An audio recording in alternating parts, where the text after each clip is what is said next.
Welcome back to Top 5 Scary. I'm your horrifying host, Kyle McWaters, and this week we're diving into some spooky stuff. Are angels and demons real? Well, after digging around a bit, I found a couple of really strange cases that claim to have been in the presence of real demons. Yeah, horrifying stuff. Here's the top 5 paranormal investigations that prove demons are real. Coming in at number 5, we have the Perron Family. It's January 1971. A large farmhouse sits in Harrisville, Rhode Island. The Perron family, Carolyn, Roger, and their 5 daughters move into what they thought would be their dream home. One night the family notices strange occurrences happening.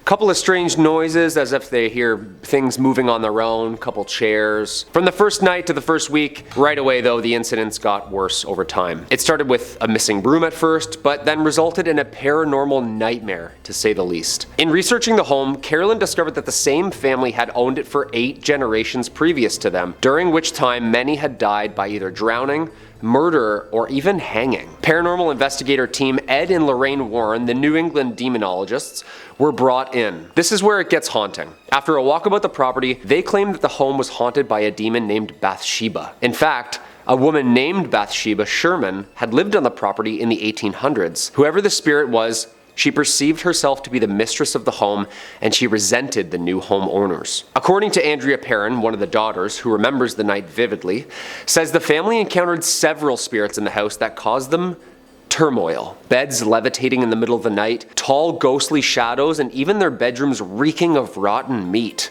Ew. The family avoided going into the basement at all because of a cold, deathly presence. Basements, man, always. The things that went on there were so incredibly frightening. Quote from Lorraine herself. The Warrens made frequent trips to the house over the years, and the Perron family lived there. They performed a seance that had Carolyn Perron speaking in tongues before she was allegedly thrown across the room by a spirit. The Warrens made frequent trips to the house, but Lorraine insisted that she and her husband would never ever try an exorcism, which must be performed, of course, by a Catholic priest, due to its dangers. The seances apparently allegedly caused Carolyn Perron to be temporarily possessed one time, which Andrea, their daughter, claims she watched unknowingly from the top of the stairs. Shaken by the seances and concerned for his wife's mental health, Roger Perron asked the Warrens to leave and stop investigating the house, since it was making things even worse. According to Andrea Perron, the family finally gave in and moved out of the house in 1980. Luckily for them, the presence did not follow them. Number 4, the Snedeker House. In 1986, Ed and Lorraine Warren were on the scene yet again. We know these two. They're the superhero duo and couple that have literally riddled this planet most of its dark forces. They arrived and proclaimed the Snedeker House, a former funeral home, to be absolutely infested with demons. The Haunting in Connecticut, a film very loosely based on the Warrens' versions of events, was released in 2009. In 1986, Carmen and Al Snedeker moved to a small town of Southington, Connecticut, with the purpose of being closer to the hospital at which their oldest son had been treated for Hodgkin's lymphoma. It was while they were moving in that Al made a startling discovery. In the basement, basements again, in particular, the room that was completely embalmed with tables and tools. Okay. The house, it turned out, used to be a funeral home. Oof.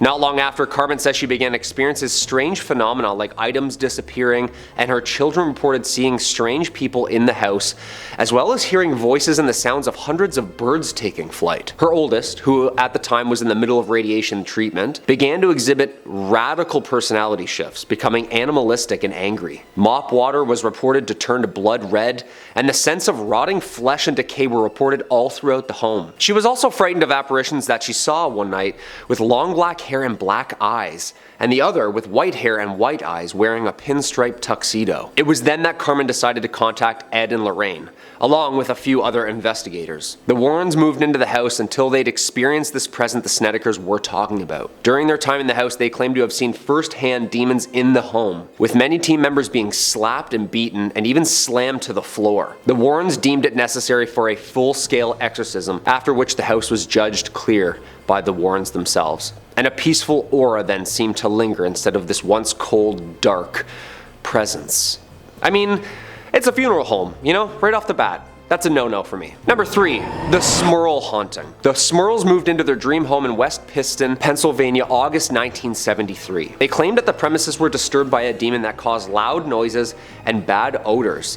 eventually even throwing their dog into a wall, shaking their mattresses, pushing their daughters down a flight of stairs, and then physically assaulting some family members on several occasions. In 1986, the family had had enough and brought in the pair of demonologists, Ed and Lorraine Warren. According to Ed Warren, the demon that inhabited the Smurl's home was very powerful, shaking mirrors off the walls, moving furniture of course about the room after they tried to persuade it to leave by playing religious hymns and praying. The Warrens claim that when a drastic temperature drop happened, a tall dark mass formed in the home, and the demon left a message on the mirror telling them to, quote, "get out." After months of investigation, the Warrens alleged that they had a number of audio tapes containing knocking and movement sounds made by the demon. Spokespeople for the Roman Catholic Church said that the home was blessed by several priests who said that they saw no harmful activity. The Smurls, however, claimed a priest performed 3 unsuccessful exorcisms and that the demon avoided the rites by moving between the floors of the home. That same year, the pastor of Immaculate Conception Parish in West Piston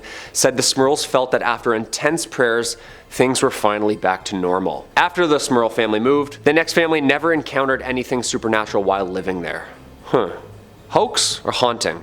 What do you think? Number 2, Amityville. The Warrens are best known for their involvement in the 1975 Amityville horror investigation. New York couple George and Kathleen Lutz claimed that their house was haunted by a violent demonic presence so intense that it eventually drove them out of their home with mental health problems. The reported haunting was the basis for the 1977 book and adapted into the 1979 and 2005 films of the same name, while also serving as inspiration for the film series that followed. Though their investigations remain intriguing, the Amityville horror case was Ed and Lorraine Warren's claim to fame. In November 1974, 23-year-old Ronald DeFeo Jr., the eldest child of the DeFeo family, murdered his entire family, including all of his siblings, in their beds with a .35 caliber rifle. Ugh. The infamous case became the catalyst for the claim that demons and spirits haunted the Amityville house. In 1976, George and Kathy Lutz and their 2 sons moved into the Long Island home and soon believed a demonic spirit was residing there with them. George said that he witnessed his wife transforming into a 90-year-old woman and then levitating above their bed late at night. They even claimed to see slime seeping out of their walls and a pig-like creature running around their house. Even more unsettling, knives flew off the counters, pointing right at family members. It got so violent and unpredictable that the family walked around the house with a crucifix, reciting the Lord's prayers around their neck. On their final night there, they say banging as loud as a marching band was coming from the house. 28 days after being in the house, they had to leave. Yeah, no doubt. Ed and Lorraine Warren visited the home, and according to the Warrens, Ed was thrown to the floor and Lorraine felt an overwhelming demonic presence. Along with their research team, they claim to have captured a picture of a spirit in the form of a little boy on the stairway. The story became so infamous the couple passed a lie detector test with flying colors. That's terrifying. Their son, Daniel, admits that he still has nightmares about the horrifying things that he experienced in the house growing up. Yeah, gruesome stuff. I won't spoil Act 3, but it gets dark and bloody.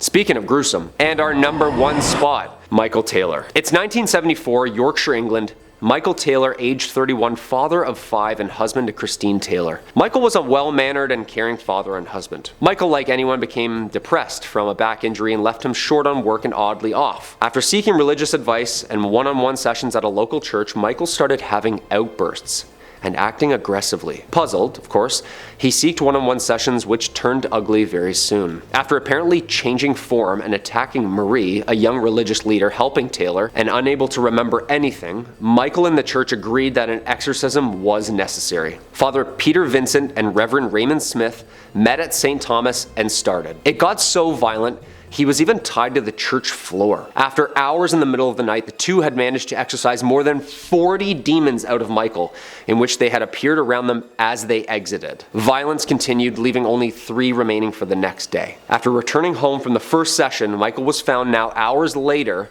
naked, in the middle of the street, covered head to toe in blood. Michael apparently had returned home, which then his wife and family dog lay dead as the police arrived in the AM. He was arrested soon after for the death of his wife. Michael had this to say about his late wife in court.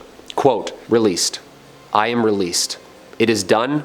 The evil in her has been destroyed. He was acquitted on psychological conditions, and the jury found that he had met his breaking point during the exorcism. He was acquitted on insanity and remained in and out of facilities until he passed in 2013. Sheesh. Well, there you have it, folks. 5 paranormal investigations that I'd say prove demons are pretty real.